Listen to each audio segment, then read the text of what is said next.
ล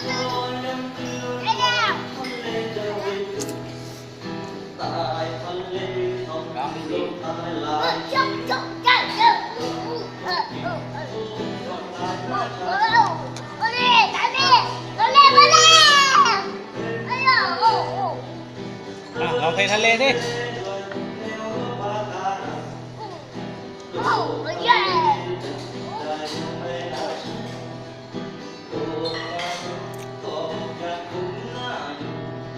อ้าว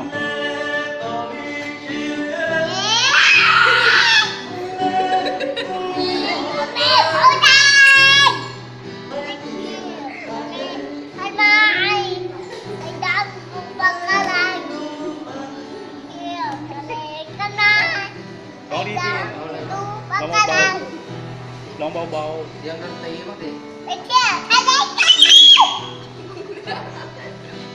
ทำเสียงดนตรี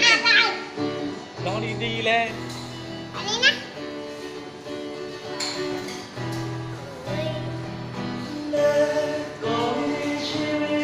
ร้องเอ๊ะ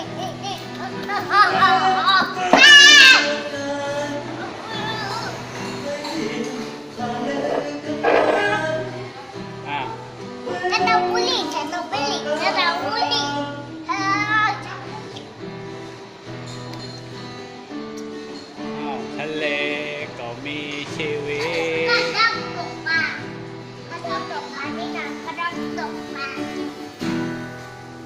จบแล้วอัปปรบมือหน่อยแล้วตบมือขอบคุณโคราชด้วย เป็นทะเลสนุกจริงๆไปเที่ยวทะเลกันไหมไปดูปะการัง เดียวครับ